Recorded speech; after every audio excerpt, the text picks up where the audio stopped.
Senator McConnell stepping down from minority leader of the Senate of the U.S. Congress, and I think that's a good thing. Look, he's 82 years old. We need somebody else to come in. There's been some good things that he's done over time with, Supreme Court justices.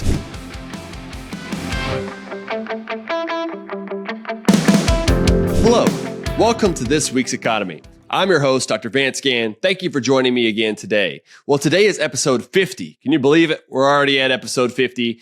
Yeah, we got a lot to talk about. We're going to talk a little bit about the big tech Supreme Court cases that are going on, fiscal commission, what it's good for, sustainable budgets, Texas spending, school choice, and much more. So let's get right to it. In the national news, Supreme Court is hearing cases on content moderation by big tech companies, what they call big tech, where you have Twitter and Facebook, or now Meta and YouTube and others. And they're saying, look, we need to have some sort of content moderation. There were bills that have been passed, one of those in Texas, where I live, where they're trying to put forth this issue. But you have Net Choice, which is a free market group that protects free speech and other things. And I think they're making the correct case that these state laws are unconstitutional. Sure, they may not go along with everything that we like, but at the same time, these are private institutions. They can make choices as they please. They are not common carriers, as some would argue, like telephones where one person's on a call, they can't just shut down your call based on what you're saying. However, if you're on their platform, that's a whole different ballgame. And so these aren't monopolies. They're not common carriers. And so I think that these laws will be considered unconstitutional. And if you don't like them, don't get on them.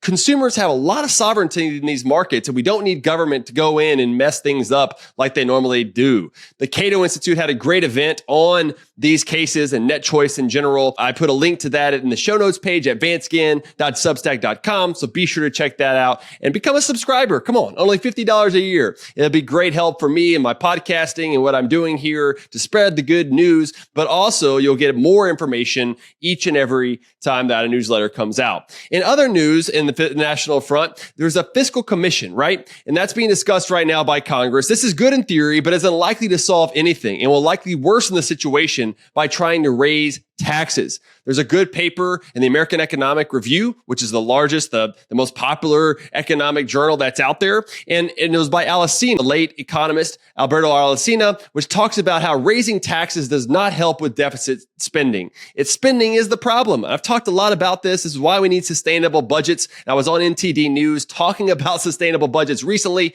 You don't want to miss that episode. But raising taxes should be a non-starter. We've got to focus on spending and quote unquote entitlements, but to really get something done. I was also on Fox Business recently with Neil Cavuto on Cavuto Coast to Coast. I talked about Senator McConnell stepping down from minority leader of the Senate of the U.S. Congress. And I think that's a good thing. Look, he's 82 years old. We need somebody else to come in. There's been some good things that he's done over time with, Supreme Court justices fighting against campaign finance reform. And we got the Tax Cuts and Jobs Act. There's been a lot of good things that have been done. But also, he's been one of the ones that have wanted to push more spending and not rein in government spending and not have as much in tax cuts as we otherwise would. And so I think it's time for somebody else to come. The problem is who will be next? I hope it's somebody that's more fiscally conservative and a fiscal hawk and really drives the point home that spending is the problem. So let's see what happens there. I'll put this interview with Neil Cavuto in the show notes page. Don't want to miss it. It's a great one. There's also the second estimate of real GDP. Remember, gross domestic product, the measure of economic output across the country. This is the second estimate for the fourth quarter of 2023 numbers, and it was revised slightly down to 3.2%, which, if you exclude the unproductive government spending, which is added 0.07 percentage points to that 3.2%, the productive private sector increased by only 2.5%. And that's what we've seen, right? And we've also seen a lot of revisions downward, not only in the jobs market, like we've talked about before, but also a lot of these economic indicators. And I think that we'll continue to see that. We're also seeing slower growth in the first quarter of 2024. And in fact, we've seen consumer confidence start to weaken. It was the first decline in the most recent month compared with 3 months that were increasing before that. So that's not a good sign on consumer confidence. And then you look at the outlook by consumers, it also weakened to below 80, which indicates recession coming forth. So we'll see how that works out coming up soon. In the state news, I went through a list of the top 10 reasons for universal school choice. You know that I'm a big fan of school choice. Texas needs to have it. We've got almost 10 states that have it across the country now, but we need a lot more, mainly through education savings accounts where parents can be in charge and empowered. But what I went through is I said, look, and take all the research that I've done and others have done. What are the top 10 reasons for universal school choice? Well, it empowers parents to educate kids. It gives teachers options to work. It improves student outcomes. It reduces poverty. It boosts economic growth. It adds competition with government schools. It helps people reach their full potential. It detaches the place of residence with the school. It celebrates freedom and it reduces incarceration. Why are big ed folks against this? Well, it's about politics, right? They want to win votes and they think that if they do this, they're going to lose votes somehow, but they're not looking out for the best for school, for students and for teachers. And so we've really got to get this big educrat sort of situation out of the way so we can have school choice for every family across the state of Texas and across the country. And that would be a great thing.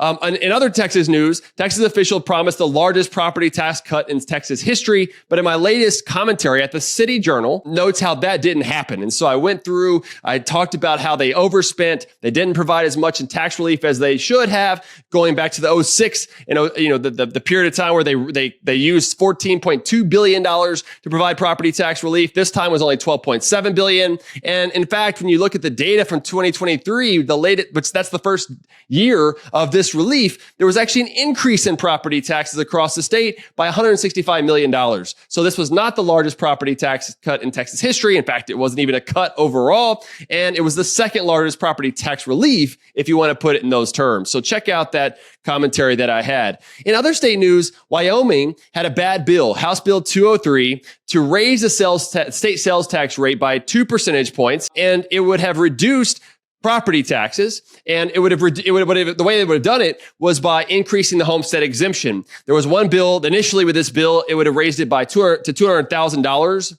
would be your homestead exemption.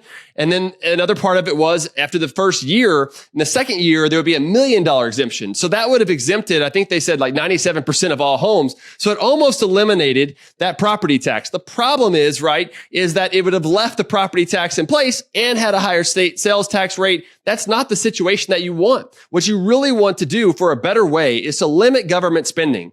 And then if you want to broaden the sales tax base or raise the rate a little bit, you better eliminate that other tax if you're going to do that. And whenever you have that spending limit in place, any surplus should buy down that state sales tax rate over time. And so that would be a pro-growth approach. Or another good measure out there is to limit government spending at the state and local levels and have the state use any surplus money to buy down the school maintenance and operation property tax, because it's mainly controlled by the state anyway.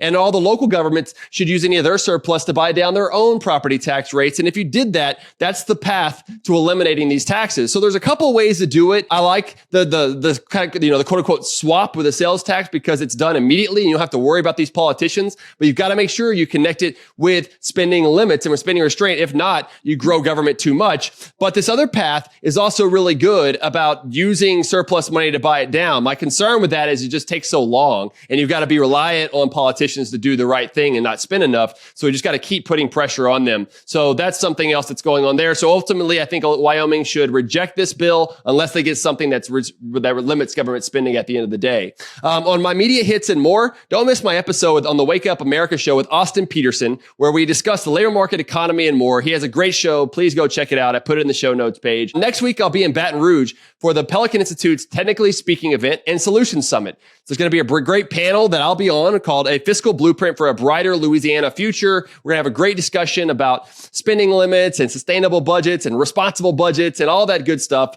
It's going to be great. So if you're in the Louisiana area or Baton Rouge area, please don't miss it. A lot of my friends will be there as well. So it's going to be a great time. Watch this week's LPP episode on Monday. It's a great discussion on busting tax myths with Cato's Dr. Adam Michel. Should we tax the rich more? Should the Tax Cuts and Jobs Act expire? That's the sort of things that we talk about. You don't want to miss it overall. The upcoming Let People Prosper episode on Monday is going to be with Dr. Dan Mitchell on junk fees, spending limits, and common sense economics. What does all that mean? Don't want to miss this coming Monday's episode. So the quote of the week is by, you guessed it, Milton Friedman. If you put the federal government in charge of the Sahara Desert, in 5 years, there will be a shortage of sand.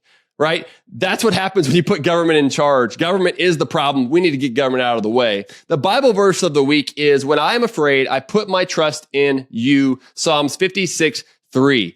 That's where our trust should be. I hope that it is for you. I know it is for me and my family. So let's continue to find ways to prosper. And until next time, here on This Week's Economy Show, I hope you have a great week and a great weekend, and let people prosper. And don't forget to share this with your friends and family. And I can't wait to see you next time. Have a great day.